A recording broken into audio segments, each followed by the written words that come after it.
Hello and welcome to the Bestseller Experiment, where we continue to discover what makes a bestseller and inspire you to start, finish and publish your book. I'm Mark Stay. And I'm Mark DeVoe, and thank you to everyone who supports this podcast, especially the new patrons that we have this week. We have a massive thank you to our new patrons, Michelle and Jane Davis. Thank you so much. And if you would like to join Jane and Michelle, it's very, very simple. You just pop along to bestsellerexperiment.com/support and you will get so many goodies. Just go and find out all the amazing things, that bonus material that you'll get to deep dive with Mark and I.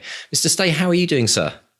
I'm very good. I'm very good indeed. Hectic, traveling and finishing drafts and doing all sorts of stuff. Living the life that I want, frankly. So, it's going pretty well. Pretty good. And you're off to give a presentation at universities now. You're getting in demand in universities across England. Isn't this brilliant? They'll let anyone in. Yeah, I did one last week, which at Brighton, which was terrific. It was really, really good. Really just nice to meet young people who haven't been ground down by the world yet. It's terrific. They're full of energy and ideas, enthusiasm. And I'm in Manchester tomorrow, and I'm doing an event with Queeve at Blackwell's in Manchester. But if you're listening to this, it's already happened. So, I'm looking forward to it. It's going to be a fun day. Really looking forward to it. That's exciting stuff. And we were kind of joking last week about an idea around doing some kind of spoiler special around Unwelcome. But these jokes, we run with them, don't we? And lo and behold. Happening. Yeah, it's happening now. It's happening. Well, not now. We're going to have an Unwelcome spoiler special on the 27th of April, 2023, which is a Thursday. And it's going to be on YouTube. I'll put a link in the show notes so you can check it out. It's going to be at 8 p.m. British Summer Time, which is 12 noon your time. On PST. And it's in New York. It'll be 4 p.m. I think. No, 3 p.m. 3 p.m. 3 p.m. EST, rather. Yeah. And in Australia, it's 5 a.m. the next day, confusingly. I'll put all this in the links so you can find this stuff out. But yeah, it's come and join us. If you're an Academy member, if you're a patron, you're going to get the opportunity to ask questions up front. Particularly about that ending. Mr. D, I'm sure you've got all sorts of questions yourself as well. I certainly do. So, we're going to finally reveal all. So if you haven't seen Unwelcome yet, you should be able to rent it or buy it from your provider of digital movies. So that might be Apple, that might be Amazon, that might be Sky, depending where you are in the world. So it's available now. And it's going to be fun. Lots and lots of fun. A good hour of mayhem and red caps and goblins and stuff. It's going to be brilliant. I mean, this is our very own spoiler special. Like, what podcast gets to do this of their own movie? So if you haven't seen it, like Mark said, do go and watch it. And you will have questions, absolutely guaranteed you will have questions. So write them down.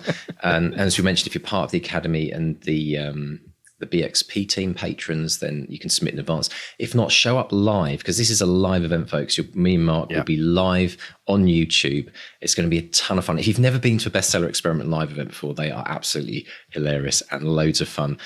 Anything can happen. That's the beauty of it. That is the beauty of it. I mean, pretty much anything happens when we're recording the podcast, really, Mark, doesn't it? But it's even more mayhem and lots of fun. And you also get to chat with other podcast fans. You get to meet people. We've had friendships. I'm sure there's been a marriage in there somewhere, Mark, at some point down marriages, all births, sorts, all kinds. So if you want to find your future mate, then come and join us on that day. You've got a few weeks to watch the movie. Brilliant stuff.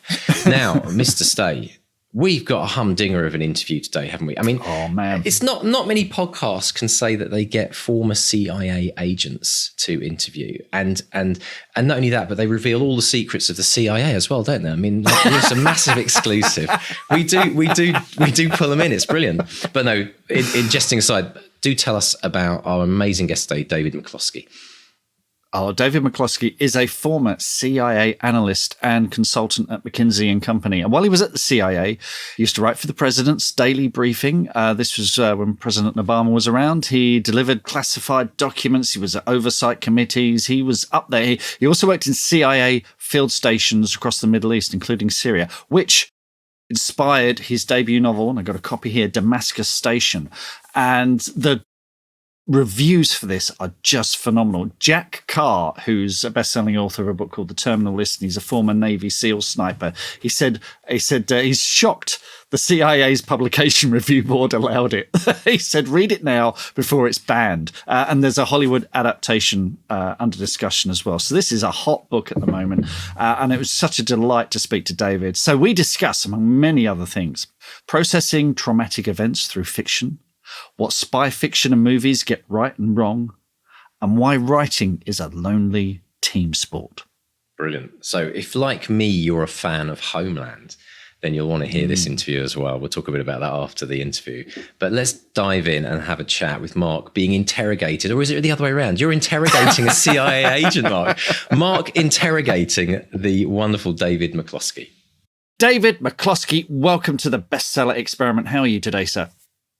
I'm doing well, Mark. Thank you so much for having me. Excited to be here. Our absolute pleasure. Well, I'm very excited because I've got a copy of Damascus Station right here, which is I've seen not just from your wonderful publicist who sent me every quote under the sun, but I've been seeing this completely independently. People saying this is the best espionage spy intelligence novel they have read since Le Carre, which is really saying something. So tell us now. I've completely overhyped it. Tell us about Damascus Station. Yeah, you bet. So Damascus Station is unsurprisingly a spy novel. It is set in the early years of the Syrian civil war, and I don't specify a date, but you could probably think of this as 2011, 2013, something like that. And it's a story about a CIA case officer named Sam and his Syrian recruit Miriam, who break one of the cardinal rules of espionage and fall into this forbidden relationship. They travel to Damascus to hunt down the killer of another CIA officer. And in the process of that, really come face to face, I think, with the tension and the conflict and the passion in their own relationship, as well as into conflict with a fairly brutal pair of Syrian brothers, one of whom is a bit more than he seems on the face of it, and really uncover a very dark secret at the heart of the Syrian regime. And so this is a book, obviously, about espionage and spycraft and all that fun stuff. But I'm also hopeful that it's a book about love, about loyalty, about betrayal, and also, I think, what it means to be human in the middle of a very inhuman conflict.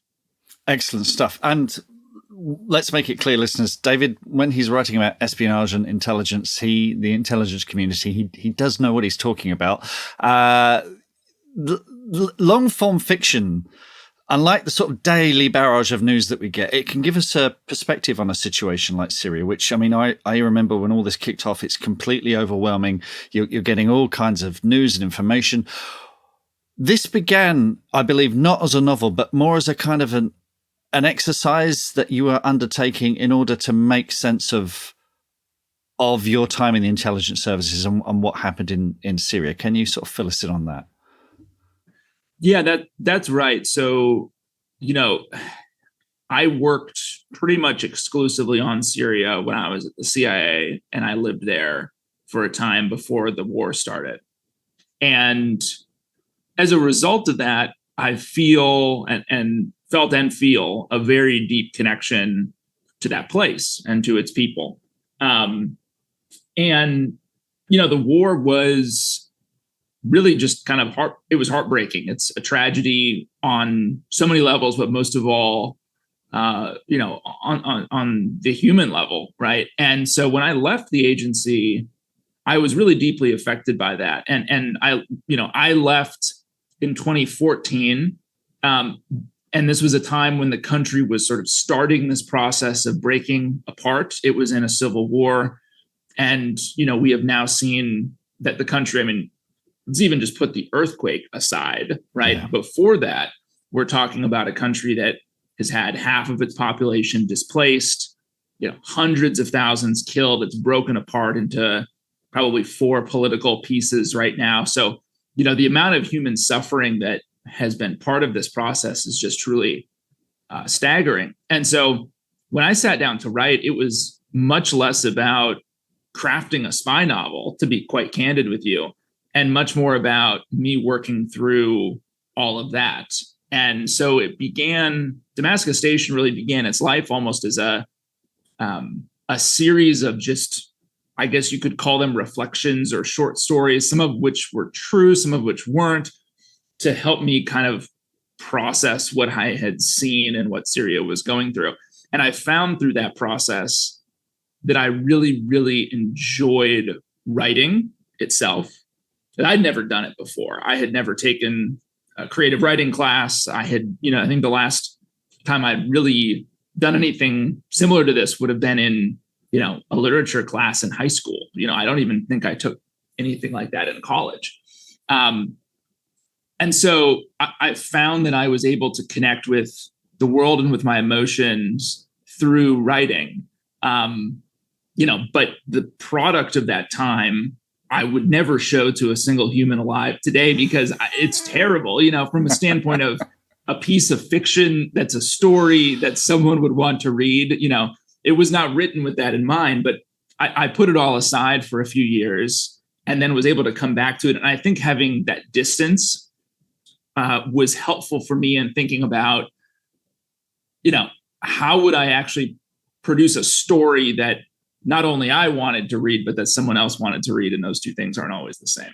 Yeah, let's get the timeline correct. As I understand it, that those first sort of, as you say, little vignettes and reflections, that was written in a 3-month gap between you leaving the CIA and starting another job. That's and right. Then I believe it sort of sat on your laptop for 4 years. Is that correct? 5 years. Sat for 5 years. Yep. Okay, and then you came back to it. What was it was it sort of calling to you all that time, or did you kind of wake up one day and think, now I'm ready? What was it that brought you back to the keyboard? Yeah, I think it was a couple things. I think through that 5-year period, there would have been occasional, evenings where I might have had a whiskey or two and sat down and looked at it and thought, I wish I had time to go back to this. But I was doing a consulting job in that span that was very demanding and that made this kind of creative exercise pretty much impossible. I also had we started our family in that period. There are little kids running around. It's just, not a great environment for getting the creative juices flowing or focusing on anything. And what ended up happening was in 2019, I actually, for a number of different reasons, was able to take a leave of absence for 6 months from my consulting job.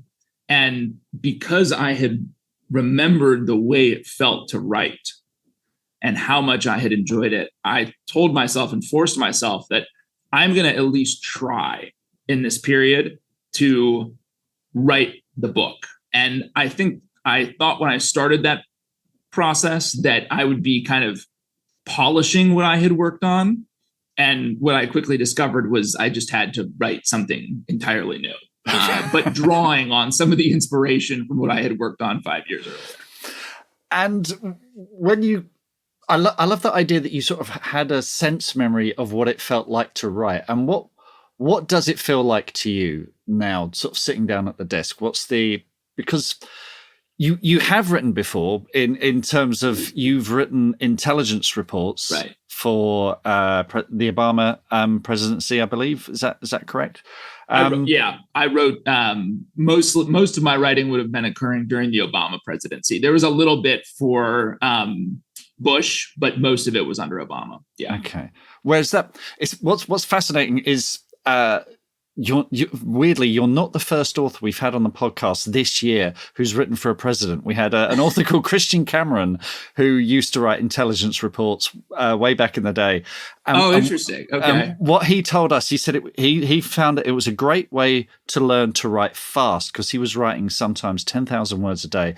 And he said he wrote without doubting himself, and he found that helped him become a novelist. Yeah. What was it that you took from that experience that informed your novel writing, if anything? Yeah, it's an interesting question because there are definitely things that are similar and that were helpful, and transferred over to the writing of fiction. And then there are other things that if I had tried to imprint the way I wrote at the CIA to fiction, I think the book would have been much duller for it, right? Yeah. And wouldn't have worked. I think practically the thing that's helpful about that kind of writing, which, by the way, is very dry, analytical writing, but it's also precise. It forces a level of precision into the language and forces a mentality around the importance of every word that I think is very useful in fiction, to have that obsession, right? You're looking at it with a different lens, but it's still this craftsman-like approach to, really an obsessive approach with making sure that you are, you're not being wasteful with words, you're being economical, but you're also using the right ones at the right time. And it also, I think, gave me an appreciation for the connection between the individual words up to the sentences, up to the paragraphs, up to the structure, and how it all has to hang together. So that would be how I think that writing, because I was doing that writing every day, all day for 8 years, right? And so that builds some habits in you. Now, I will say, though, that when I write fiction, so all that stuff's helpful. But when I write fiction, the thing that I found to be really almost mystical about it is that I have the feeling, and it might just be a good story, I'm not sure how real this is, right? That when I'm in the flow and I'm writing, I am accessing something that the universe wants me to access. Right. And it's a different world maybe, but it's a way of better understanding our own. And so when I'm doing that, it's like I'm letting go of some kind of like conscious, almost like ego. And I'm open to letting this stuff in that is pure creation. And my role in it's sort of mysterious, like how much of it is me doing it, how much of it is something else. But I have like a weirdly, which is maybe strange for a write-up commercial fiction, I don't know. But I have a very kind of mystical view of what happens. And I find that to be really enchanting when it's moving. Now, it sucks when it's not, because you're kind of sitting there just staring at a keyboard trying to bang away, like, or you spend a whole morning and you'll have 2 sentences that are terrible. But when you get to that point, it's really magical. And it's where all the best stuff comes from. The best plot ideas, the best character, like it's where it's the swamp that everything kind of emerges from. And that's what I'm pretty addicted to. That is brilliant. That's the sort of thing I'd expect from a fantasy or science fiction author, but not from someone who's you're dealing with very real events here. And I saw in the acknowledgements in the back as well, you fictionalize reality. You refer to your version of the CIA as a fictionalized version of the CIA. So you are in some way, I guess, creating a kind of a parallel reality to what's going on. What I'm delighted to learn is the CIA has a publication review board. They do. Yes. So tell us about that, how that came about. Yeah. Well, unsurprisingly, given the information that I had access to during my time inside, they care about what I say and what I write going forward. And on my last day at the agency, I was trotted into a room that would sort of recollect the vibes of a broom closet. And there was a, woman at a desk in there with a stack of papers, and she had me sign all of them. And I stupidly asked, can I have copies of these? And she, of course, laughed and said, you absolutely cannot. There will be no copies of anything. But what I found out in that debriefing was, essentially that I'm required to submit anything that's really related to my prior work, whether it's fiction or nonfiction, to the agency for review. So if I were writing a sci-fi novel, that didn't involve any of this stuff, probably wouldn't have to submit it. But I worked on Syria. I lived there. I'm writing a spy novel that features the CIA in Syria.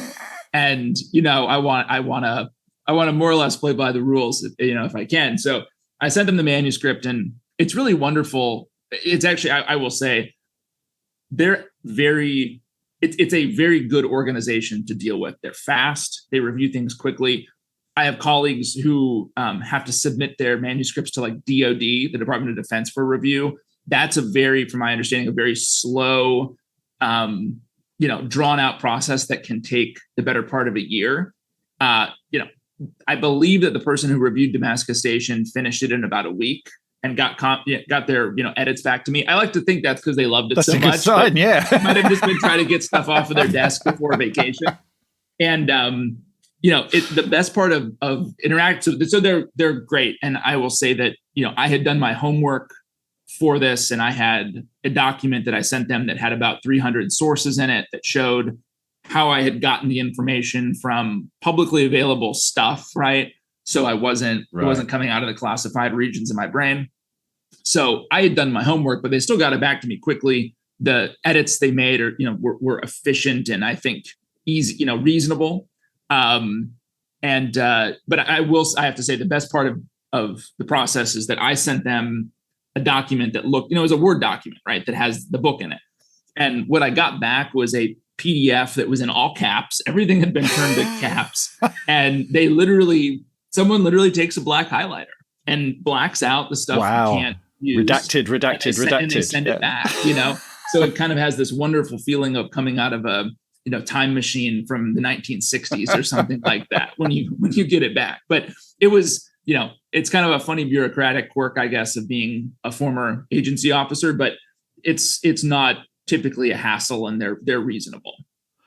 I'm still reeling from the fact that they got back to you in a way. I know every published author is listening to this is going, well, that's faster than my agent, my editor, So, that's right. I do wonder if I might have submitted it before a holiday or something, and they were trying to like clear the queue out. They were fast with the second one too. So they're pretty good. Good stuff. And you talk about, one of the reasons people love this book are the little details that make all the difference about, modern intelligence. The thing that keeps coming up in almost every review and interview I see is the hot dog machine. Can you tell us about the hot dog machine? Yes. Well, so there actually is a hot dog machine at Langley. It's in the basement, or as people who work in the Langley basement call it, the ground floor. And I have never seen a hot dog vending machine anywhere else in the world. I'm sure it exists, but I have yet to see it. And it's down there. It's got Hormel hot dogs in it. It's loaded in kind of the manner of a belt-fed, machine gun and with hot dogs. And I will say that, the Langley cafeteria closes, at least when I was there, I think it closed at like 4 or 4:30 in the afternoon. So if you have to stay late and you haven't planned to stay late, your options are somewhat limited as it gets to be 1 or 2 in the morning. And by that point in time, I don't care to admit this, the hot dog starts to look pretty good, but the actual number of those that I've consumed, I think, will remain a highly classified fact that I will certainly not admit to. Fair enough. I won't press you on that. What's now, you've been rightly praised for the details. Jack Carr, the author Jack Carr, was amazed that the CIA review board let it pass. And he says, read it now before it's banned. People love this for getting things right. When we get experts in the field on the podcast, we'd love to ask them what writers get wrong in fiction. So what is it writers regularly get wrong in espionage fiction? And appreciating that James Bond is a fantasy, we know that's so far removed from any kind of reality. But what is the kind of stuff that people get right? And then what do people get right as well? Well, yeah. So I think your caveat's an important one, because I am a huge fan of all kinds of spy fiction, including the stuff that's much more, action-packed, shoot 'em up kind of stuff. Like I really enjoy that piece of the genre, and I read it all the time. I think it's great. It's great fun. So none of what I'll say is intended as some kind of slight at those authors. It's merely to say that, I'm sort of, trucking in a version of the genre that's attempting to layer on a bit more authenticity to the real work of the CIA, and in particular its operations officers. So, I think in general, the kind of Hollywood version of spy fiction tends to feature a lot more weapons and explosions than is typical. You see in series like Homeland, for example, that CIA officers are operating, and conducting operations on U.S. soil, which, isn't really what happens. You see, well, I mean, heck, I even, have this relationship between Sam and Miriam in the book that is, I really think it's wonderful in the novel, but in real life, that rarely if ever happens. And if it does, you're toast. Your whole career is over. This isn't like sort of a aw shucks, brush it off kind of a thing. I do think that the kind of hard, slow work of recruitment, recruiting human assets is not frequently dealt with in spy fiction.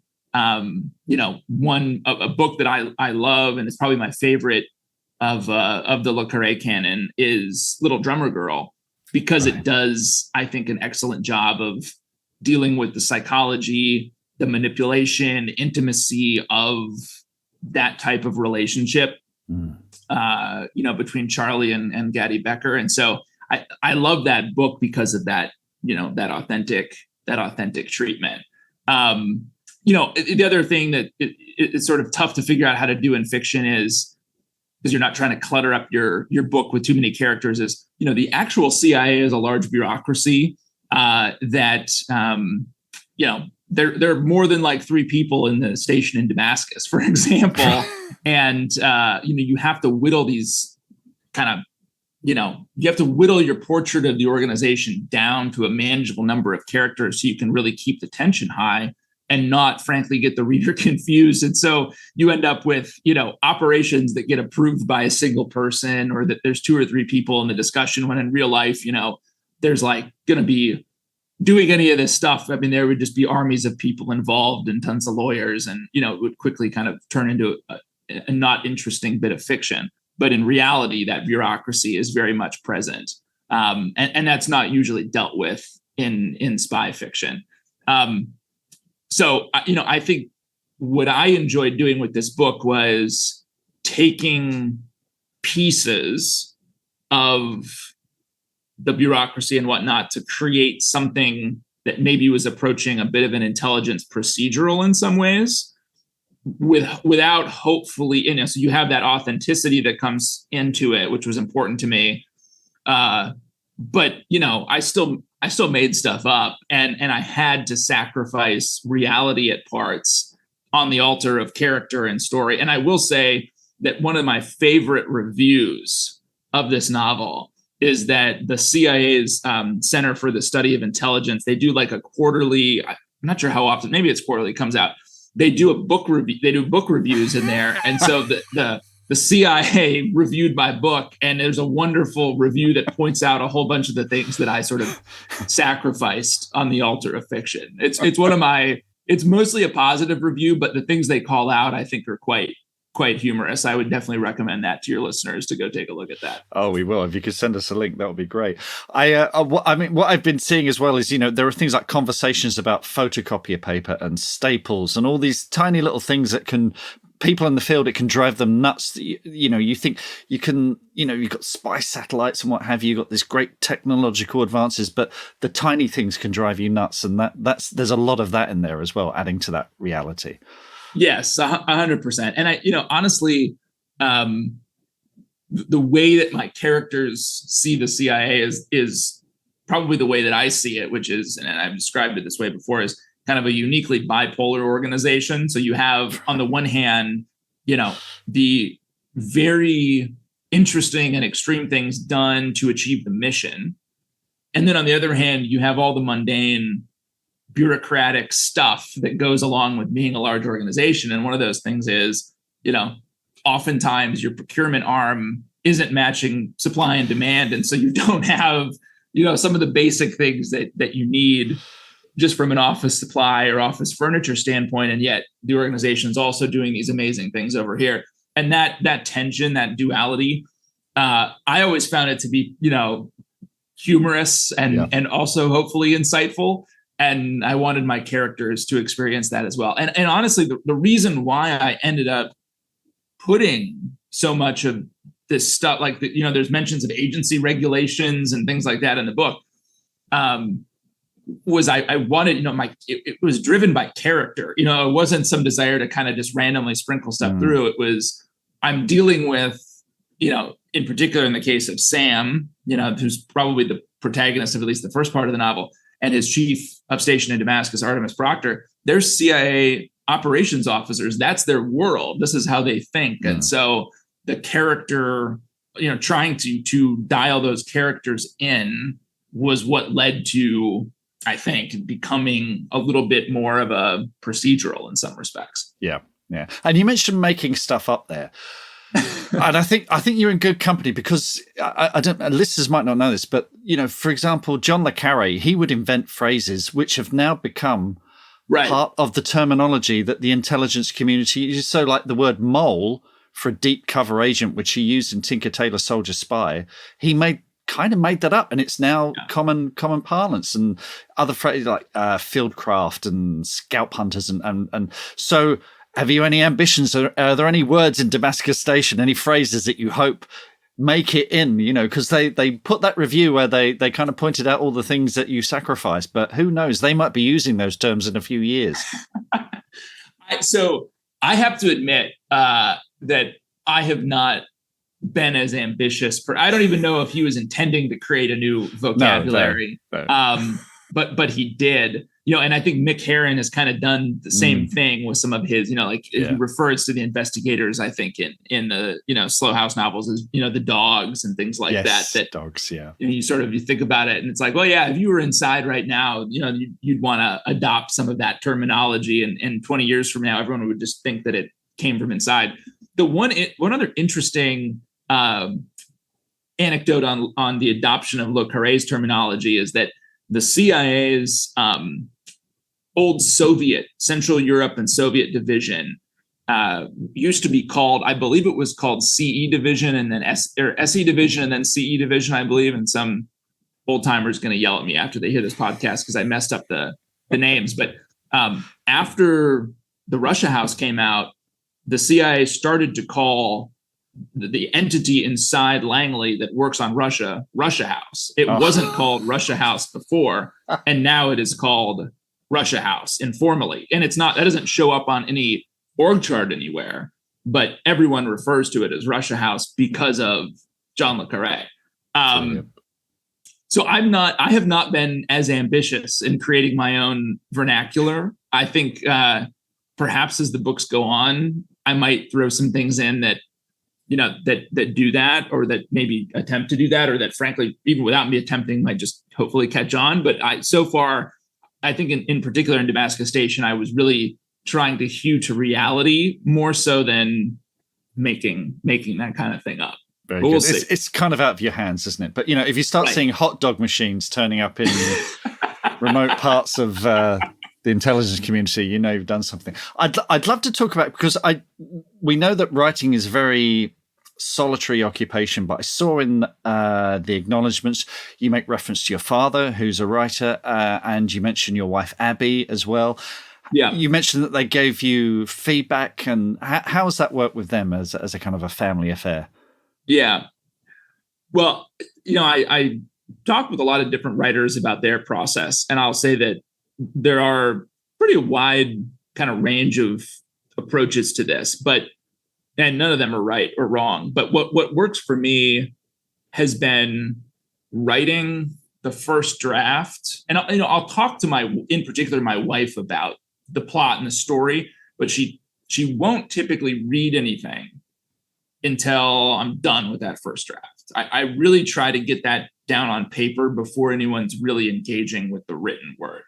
And through that process, if I have questions about a particular, aspect of the, of agency operations, or a bit on, some cultural piece about, someone who did this kind of work at the agency, or any other kind of technical question, I'll be asking those in kind of, phone calls or emails throughout the process, but I don't really show anything to anyone until that first draft is done. But once that draft is done, I typically try to get a reaction from different types of readers. So I have people who read particular parts for technical stuff. I have, like my wife and some family members who will read it because, they have, an interest in helping me and an eye for, helping me avoid horrible pitfalls, and then I'll have people read it who are spy fiction aficionados and who read all this stuff. And then I frankly go out every book and I try to find a small group of people who don't really read spy fiction at all, but who read a lot, and read outside the genre, because I just want a kind of completely unvarnished assessment of the story and whether or not it's too wonky at parts and does it get bogged down and all that. So I like the process to eventually become much more outward facing and to bring a lot of perspectives into it, because I find that, frankly, it helps me to think through the story more effectively and to really put the writing, the story, the characters, the plot, all of it under a very grueling examination to, then go back into a whole kind of, once I have all that feedback, and I've got, like, for example, I've got my third novel written, I've got, or close to written, I guess, and I'm starting to get feedback on it. And, it's a very helpful process for understanding where you've screwed stuff up and how it can be better. So I think I said in the acknowledgements, like it's a lonely team sport, the creation of a novel, because there are these periods where you're just alone doing it, plunking away. And then there's other periods where, at least for me, I've found, you want all that opinion to help shape it into the best possible story it could be. Very good. Very good stuff indeed. You mentioned book 2, book 3. So are these continuing the same kind of characters, the same series, or are they standalones? What's in the future, David? So I would think of it as the same universe, but not necessarily a kind of contiguous series. So in the second book, which will be out later this year, it's Russia focused. It has some overlap in characters. Artemis Proctor comes back in a larger role in the second book. And a few minor characters are back, but she's kind of the principal connection point. And then the third book, which again, I'm in the process of writing, is very Proctor focused. She is the protagonist of that book. And it's really her story. It's also, at least in its current form, although this could change, a bit of an homage to Tinker Tailor. So it centers on a mole hunt at Langley, and Proctor is in more or less the George Smiley role in that novel. So that one is, and the books all relate to one another, but you could do them all as a standalone. You could read them all as a standalone too, at least in their current form. Fantastic. Can't wait. Well, David, thank you so much for taking the time to speak to me today. Folks, Damascus Station is out there now. Grab a copy before it gets banned. Enjoy. David, thanks so much. Hope to speak to you again soon. Take care. What are your writing dreams? Finishing that book, quitting the day job, becoming a best-selling author? Well, over 4 years, we've studied the advice of over 300 best-selling authors who've collectively sold over 500 million books.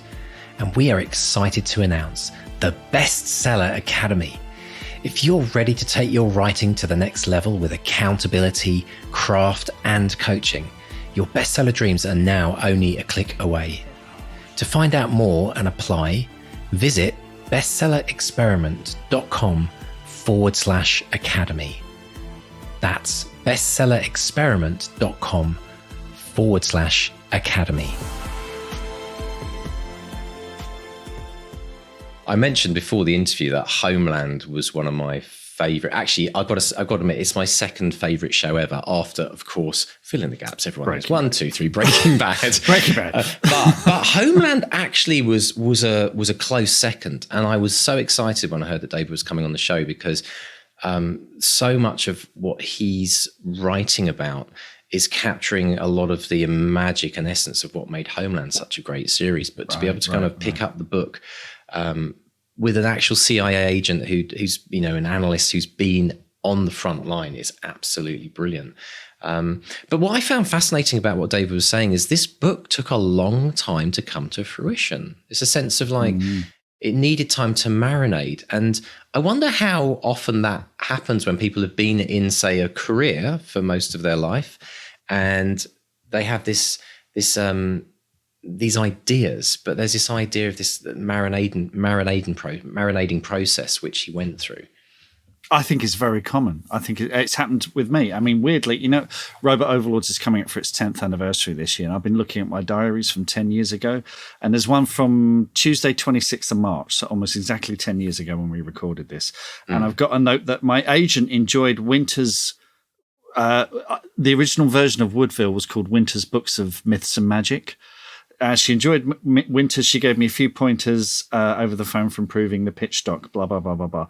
So 10 years ago, I was working on a version of what became The Witches of Woodville. So, you know, these things, you think, great, I'll knock this out in 6 months, another bestseller kind of thing. But sometimes they take a long, long time to discover their shape, to discover their form, you know, to become what they truly are. And this is because I think we will have an idea of something that is half formed in our heads, much like this sentence, that we slowly piece to. So, yeah, exactly. Yeah. Podcast is just one big metaphor. You know, that we slowly glom these things together and go, oh, that's what it's about. And there comes a moment, and it can sometimes take years. There was something I was working on at the beginning of the year that I thought, oh, this is going to be great. I know exactly what this is. I put it together. And I did a first draft and I thought, well, that's not what I wanted. I wasn't expecting that at all.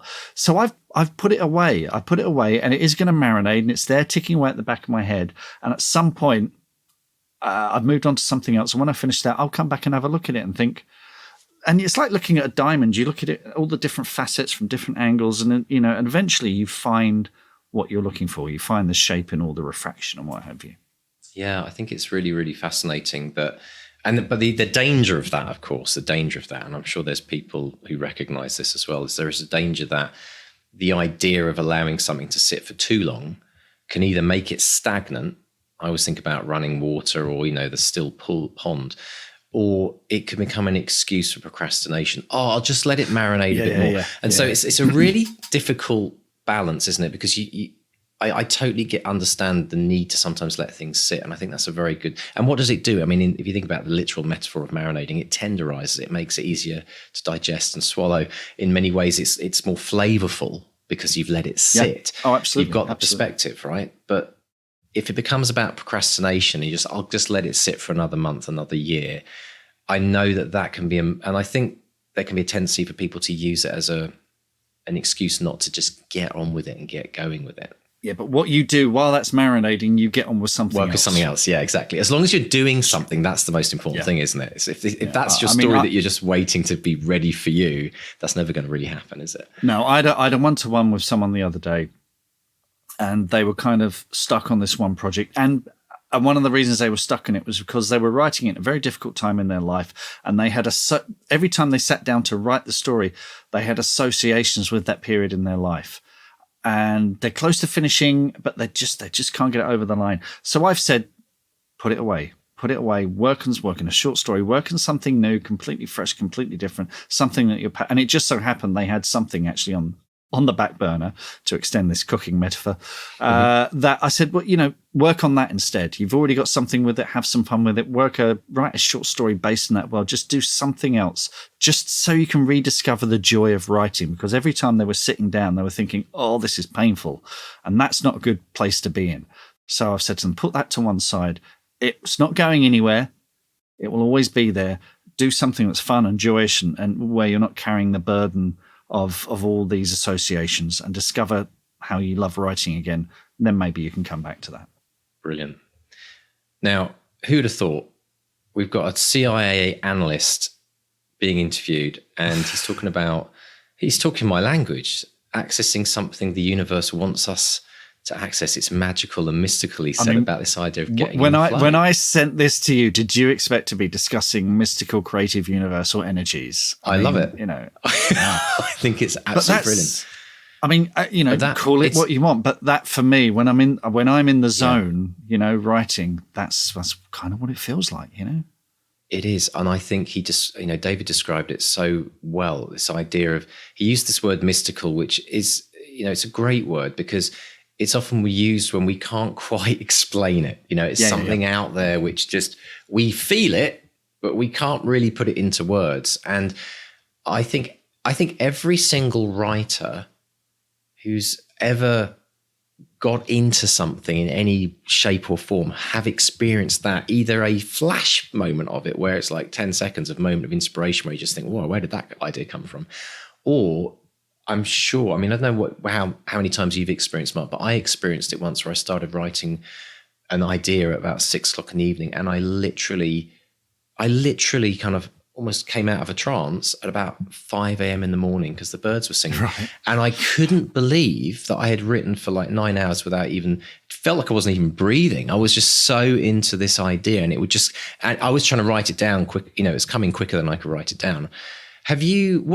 When you get these moments of being in the zone or being in the flow, are they flashes, or are they kind of moments where you sit down for 2 hours and the whole time just vanishes?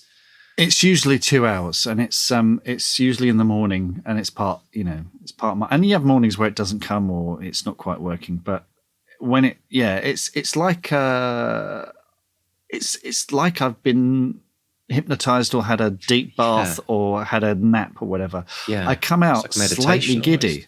I come out slightly giddy, but very, very happy and satisfied. And it's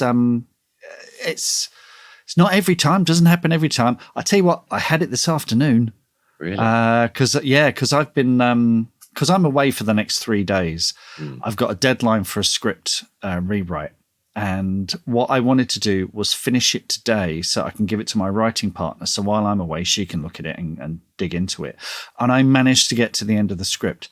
But that was because all notifications were off, head was down, and it just, I had lots of good notes.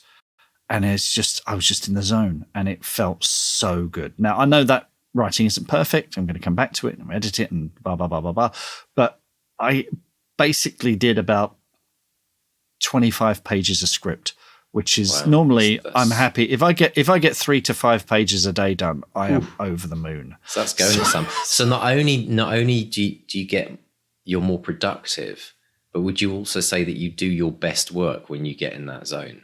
Yeah, it's almost like you're not questioning yourself. You just exactly the key thing there. Flow. It's like there's no stops, right? The key thing that David said is letting go of the ego and letting creation in. That self-doubt thing, we've talked about this a lot. That thing of looking over your shoulder, doubting yourself. Let go of that. I sound like Obi-Wan Kenobi. Let go. Use the Force. You just got to trust the process. Just trust the process. And yeah, some of what you'll write is imperfect and will need editing, but getting out on the page is so important. Interestingly, the more you self-doubt, if you think about this over the lifetime of your writing, the more you self-doubt, the more of your time is spent being blocked or self-blocked, you could almost call it, because you're questioning. Every time you question, you're taking up precious writing time. And if you were extrapolating that over the lifetime, imagine someone started writing in their, say, 20s, and they lived to the ripe old age of, 90. That's 70 years of, when you add that up, it would be literally probably years spent doubting yourself instead of just writing it. Because, and so there's a continuum, isn't there? There's people that are, everyone has a degree of self-doubt, or they question things too much, they overanalyze things too much, and we're all on this continuum of like 1 to 100, somewhere along that scale. And so if you're listening to this and you self-doubt a lot, this is the motivational minute jumping out.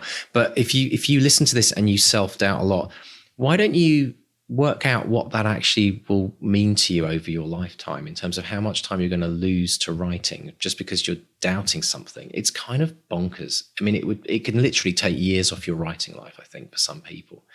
And it's a practice, I believe. It's a practice to when you hear that voice in your head saying, oh, this is rubbish, or this won't work, or this is, I'm not feeling this, rather than engaging with that voice, just tell it to shut up and move on, right? And just keep writing and trust, like you said, Mark, trust the process, because by the end of the process, you might discover that you have to go through that questioning, Because that's what a lot of novel writing is. It's about questioning things all the way through. It's question, and eventually get to the end, which is maybe the big answer of how it all fits together.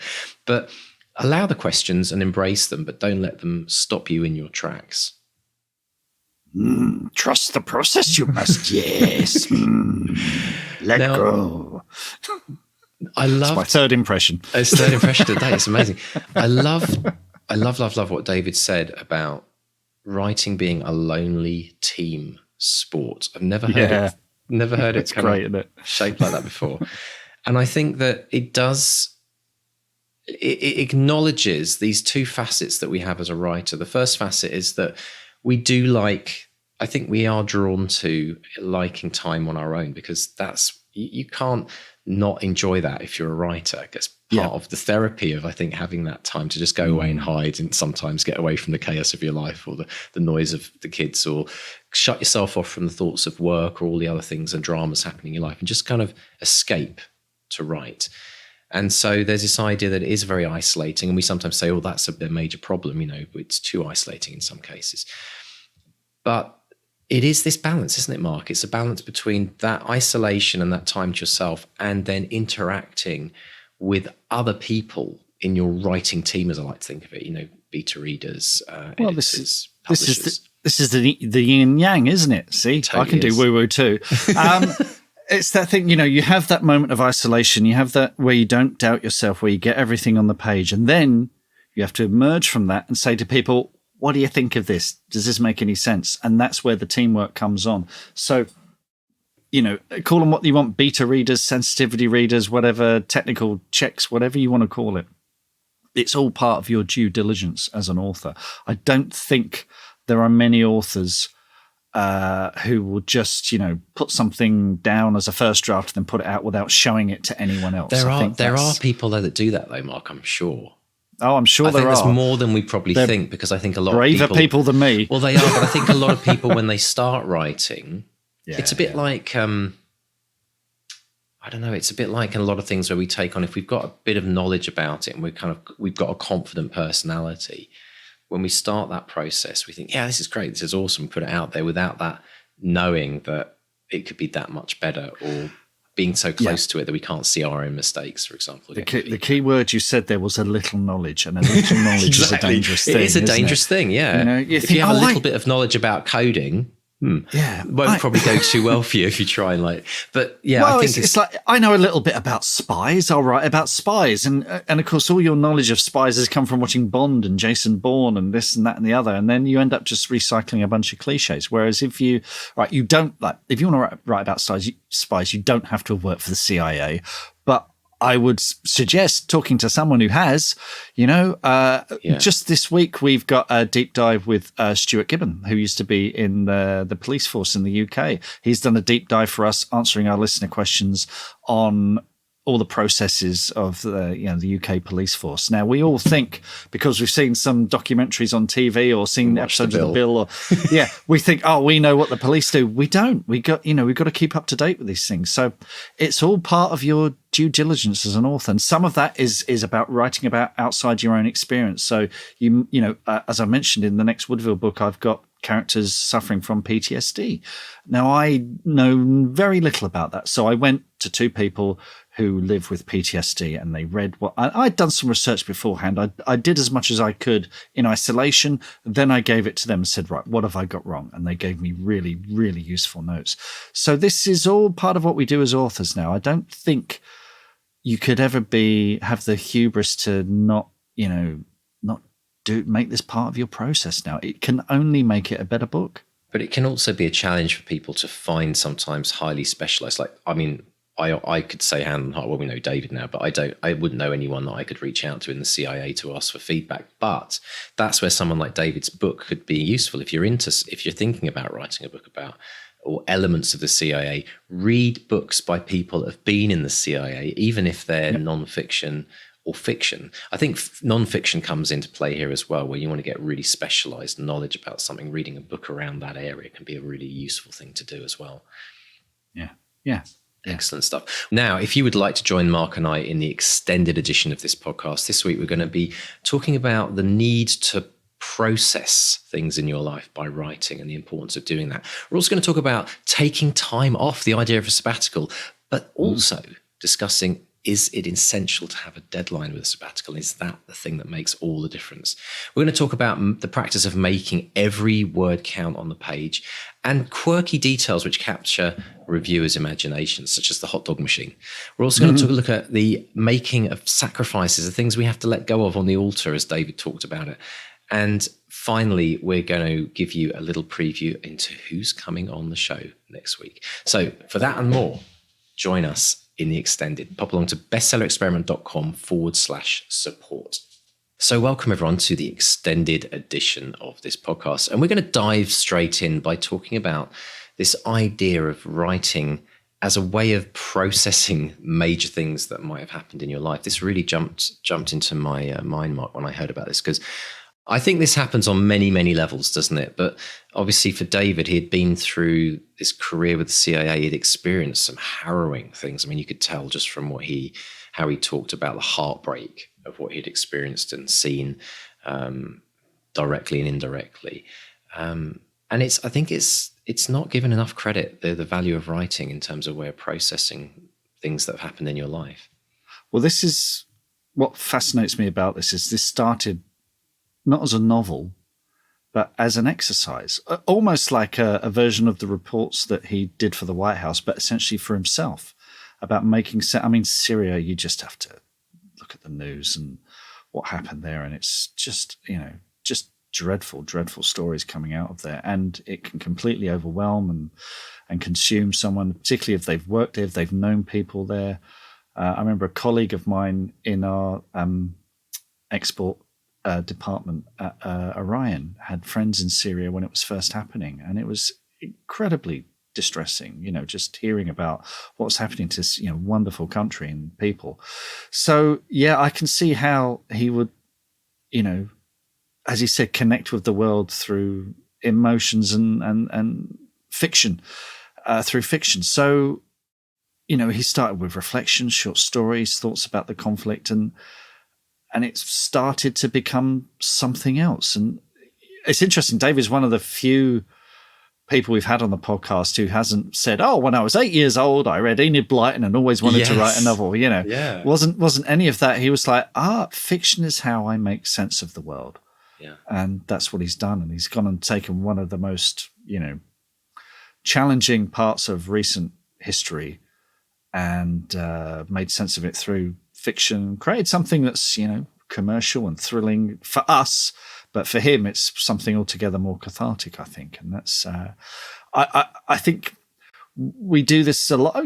It's Unwelcome is on a completely different level, but it's about things that terrify me and scare me, and I'm able to put them on the page and leave them there, So I think all of us, to some degree or another, take the things that challenge us and turn them into stories. Sometimes it's about CIA spies, sometimes it's about goblins, sometimes it's about romance or a murder or whatever.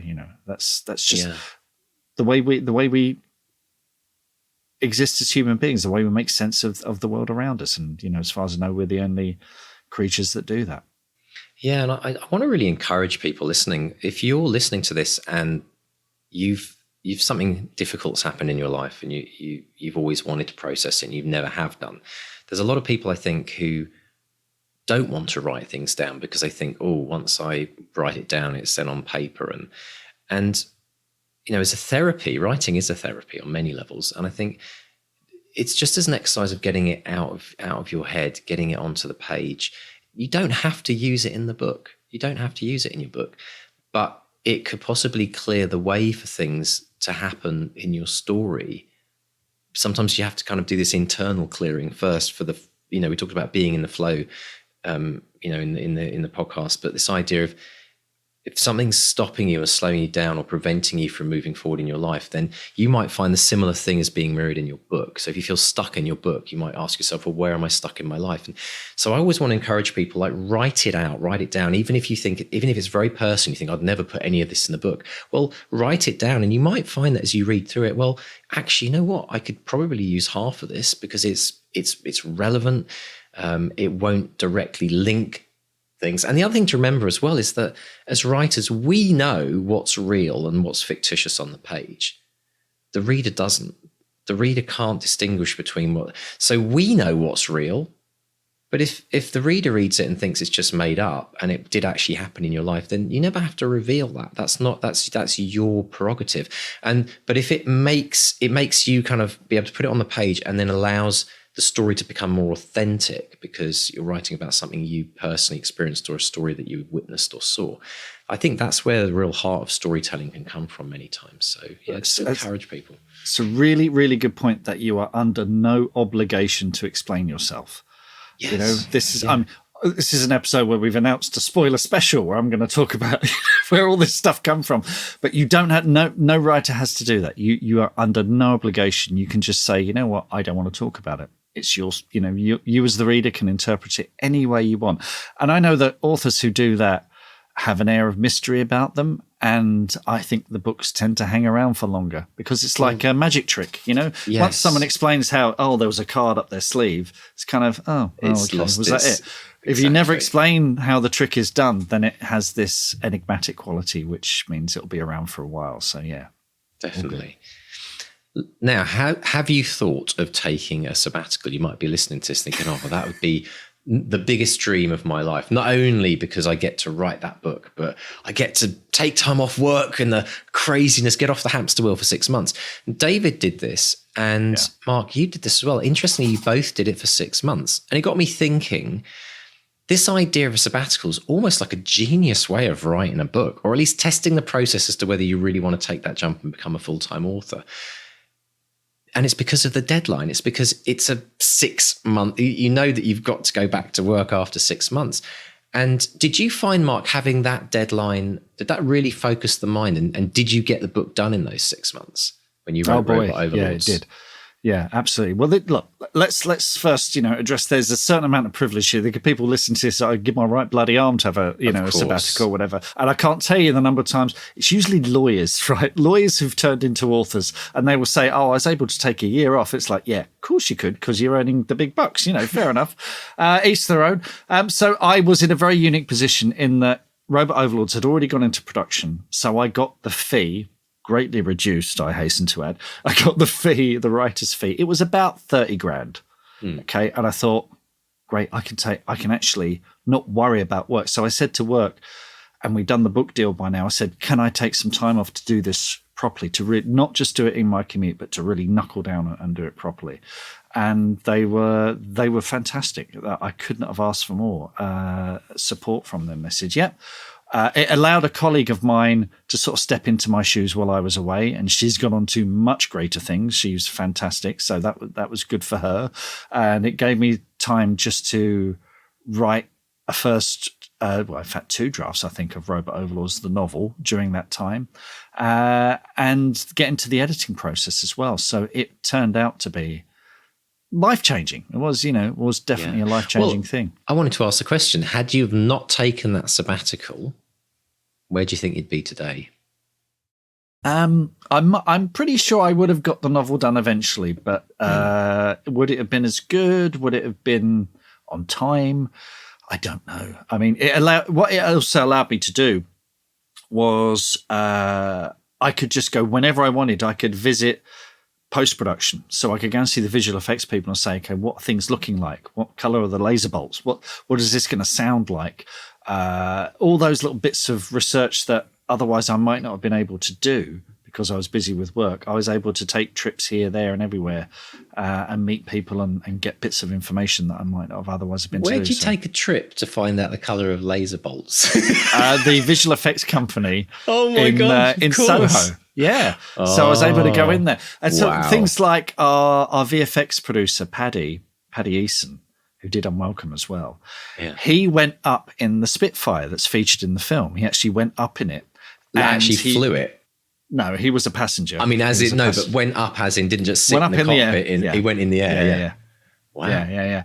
And he recorded some of the sounds, and I was able to interview him and say, okay, what's it like being in the refurbished 2-seater Spitfire? And he said, and when you read the book, when people talk about the smell of the fumes and things rattling and the shaking, That's all from my conversation with Paddy. Brilliant. You know, so again, coming back to that sort of due diligence we were talking about, little things that make all the difference.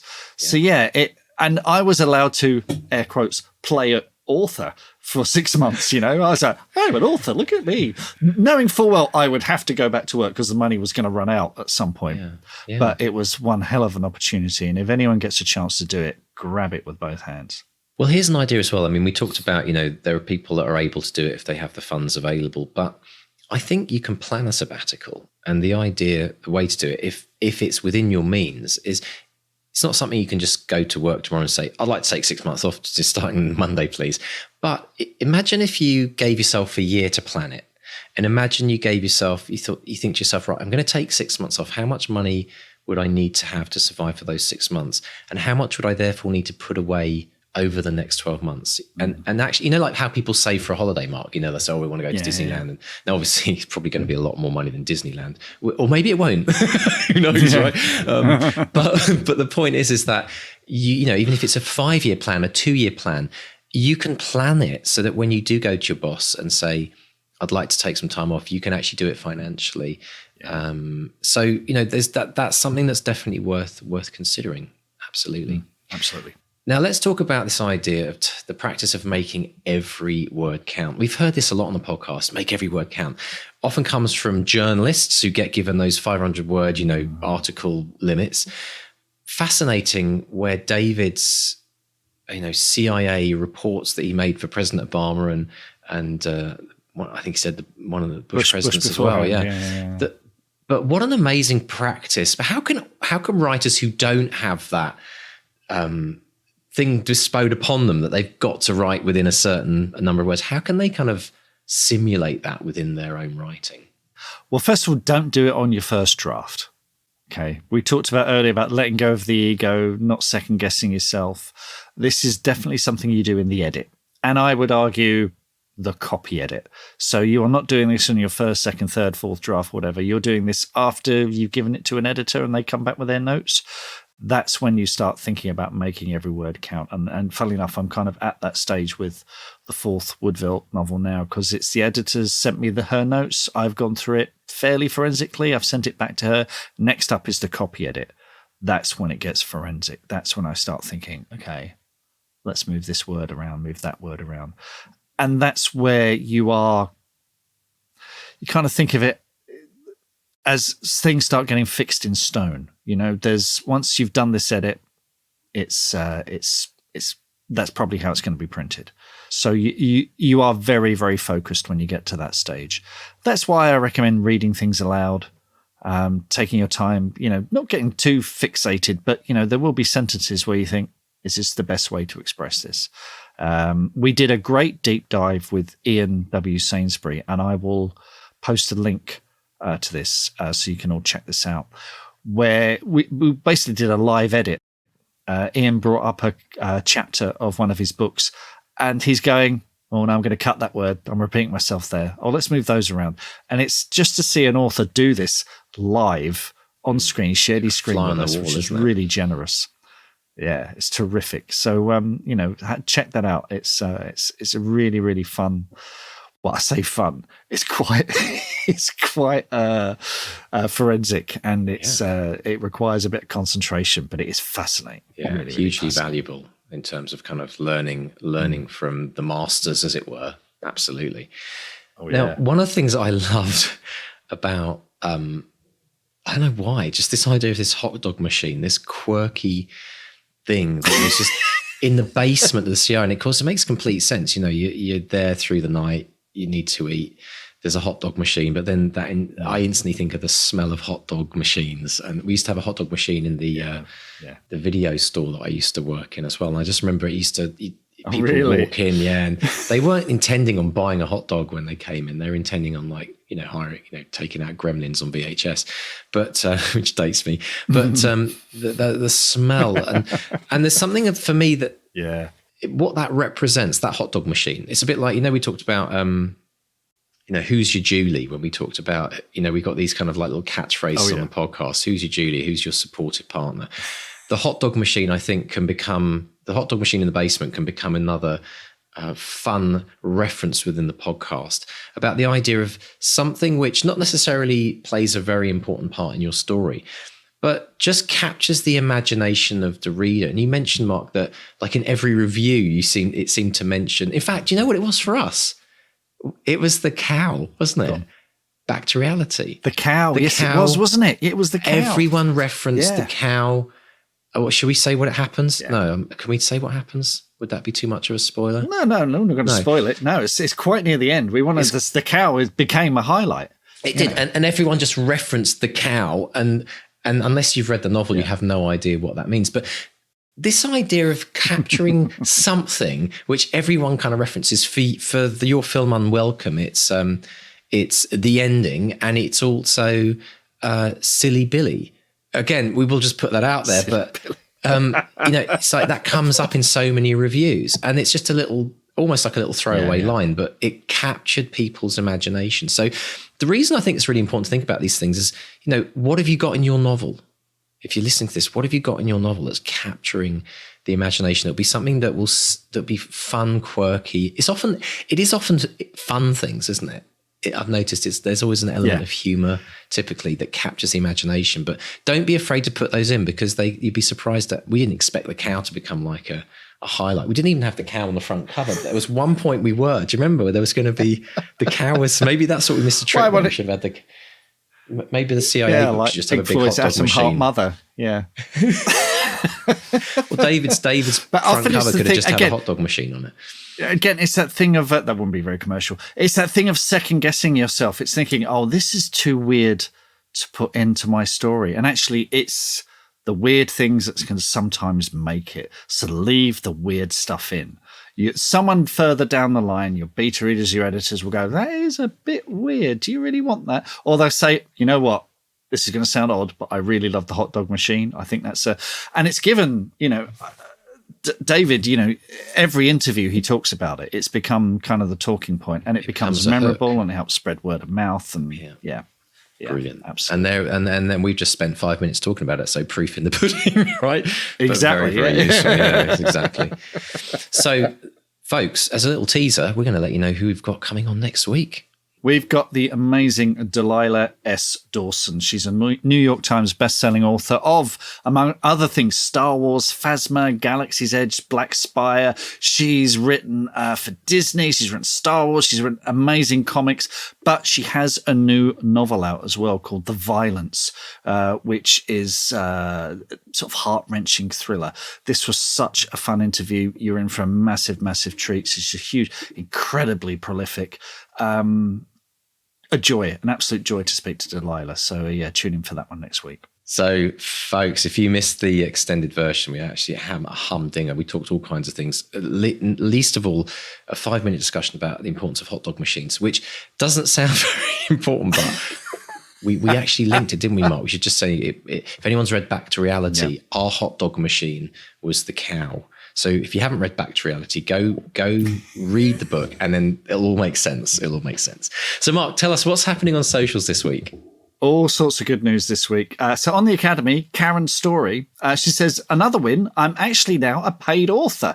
Karen says this is totally unexpected, and it may be my favourite win to date because I belong to the Society of Authors. I have free membership to the ALCS, which is the Authors Licensing and Collecting Society in the UK. She said they sent me a statement via email last week, which I didn't bother to open because I thought it would just be zero. Karen doesn't have a book out there, but she wrote some magazine articles a few years ago that she'd never even listed with them because she was sure there was like a 3-year limit for magazines. But anyway, she did the list and she did list 2 short stories that appeared in anthologies. And anyway, she got 92 quid out of it. So that's not bad. Yeah, cool. It's just fantastic. So it's her first payment as an author, which is always a joy. Big milestone. Everyone. If you've written an article, if you've had a script made, if you've got a book made, sign up with ALCS, the Authors Licensing and Collecting Society. It's a one-off payment. It's like 36 quid or something like that. Or if you're a member of Society of Authors, it's free. I think they pay out twice a year.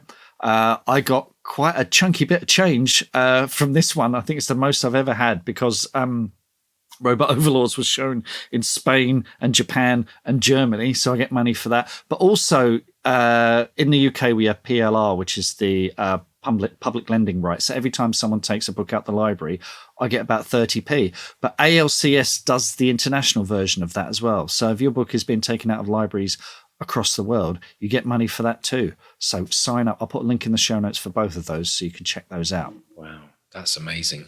That got me thinking about how people could completely take advantage of that at your local libraries by taking books out and returning them and taking them. Just hire a kid during the summer. I'm all for it. That's like people on Spotify, like they finish, so friends of mine who are artists, they'll finish their day in the studio and they'll just put Spotify on and play their album on repeat all night, come back in. I mean, the weird thing is, pence. Yeah, well, the weird thing is, it's about 31p for each time a book is taken out. Wow. That's more than most authors will earn from like a Kindle promotion. Well, that's the crazy thing, yeah, because you often think, I mean, the stereotype is, you don't want your book to be taken out of the library loads because then people aren't buying it. But the irony is, you earn more money by the sounds of it than versus a Kindle release. Great. That's amazing. Now, you remember we've had Susie Edge on the podcast. We had a fantastic deep dive with Susie talking about her TikTok account and history and her amazing book. She's got a new book coming and she's got a pre-order campaign that's kicking off. And she mentioned this in that deep dive episode. So you heard it here first, folks. Her new book is called Vital Organs, a history of the world's most famous body parts. I mean, who doesn't want to read that? That just sounds amazing. And it's coming up September 2023. You can pre-order special signed editions from Goldsboro and all sorts of great stuff. This is Susie. She's in our BXP group. She's one of our family. It's amazing to see such a terrific pre-order campaign kicking off. I think it's going to be one of the big hits of the autumn. I'm going to put links in the show notes so you can check that out. And to Susie's deep dive about TikTok, which I mean, she is just smashing it. Absolutely smashing it. Brilliant stuff, Susie. And I've got to say, okay, every single person in the world is going to open that book and go straight to the index. You know what I'm going to say. I'm not going to say it, but you know what they're going to look for. But anyway, moving straight on. What a great idea for a book. Absolutely brilliant. Hope it flies off the shelf for you, Susie. It's brilliant news. It is fantastic news. And now, just as a little amuse-bouche at the end of the show, Julian Barr, friend of the podcast, Julian Barr is fantastic author. He's my short stories editor. He's terrific. Cheeky lad. He went to GTP, whatever it's called, the chatbot thing. And he said to it, I'm planning to write a novel. Should I write a 50,000 word outline? Do you want to know what it said? Right. Go on. It said, there's no definitive answer to this question, as different writers have different approaches to planning and outlining their novels. Some writers prefer to have a detailed outline to guide their writing process, while others prefer to work with a more flexible plan or no plan at all. That being said, a 50,000 word outline is quite extensive and maybe overkill for some writers. We're getting a bollocking from a chatbot, right? It could be useful if you have a complex plot or a lot of characters and you need to keep track of all the details. However, it could also be overwhelming and inhibit your creativity if you feel tied to the outline, are unable to make changes or deviate from it. Ultimately, the most important thing is to find a planning process that works for you and helps you write your best work. Some writers find it helpful to create a rough outline to give them a general direction and framework for their story, while others prefer to jump right in and let the story unfold as they write. Experiment with different approaches and see what works best for you. So that was the first one. That's okay. Fascinating. Then Julian asked the chatbot to write the response in the voice of Ben Aronovich. And here's what it came up here. It says, sure, here's a rewrite of my previous response in the voice of Ben Aronovich. Well, mate, the answer to that question is a bit complicated, innit? Every writer has their own way of approaching the planning process. Some prefer to have a detailed outline to keep them on track, while others like to fly by the seat of their pants. Now, a 50,000 word outline is quite a hefty thing, and it could be useful if you've got a lot of characters and plot points to keep track of, but it could also be a bit restrictive if you're not able to change things up as you go along. What I reckon is that you need to find what works for you, mate.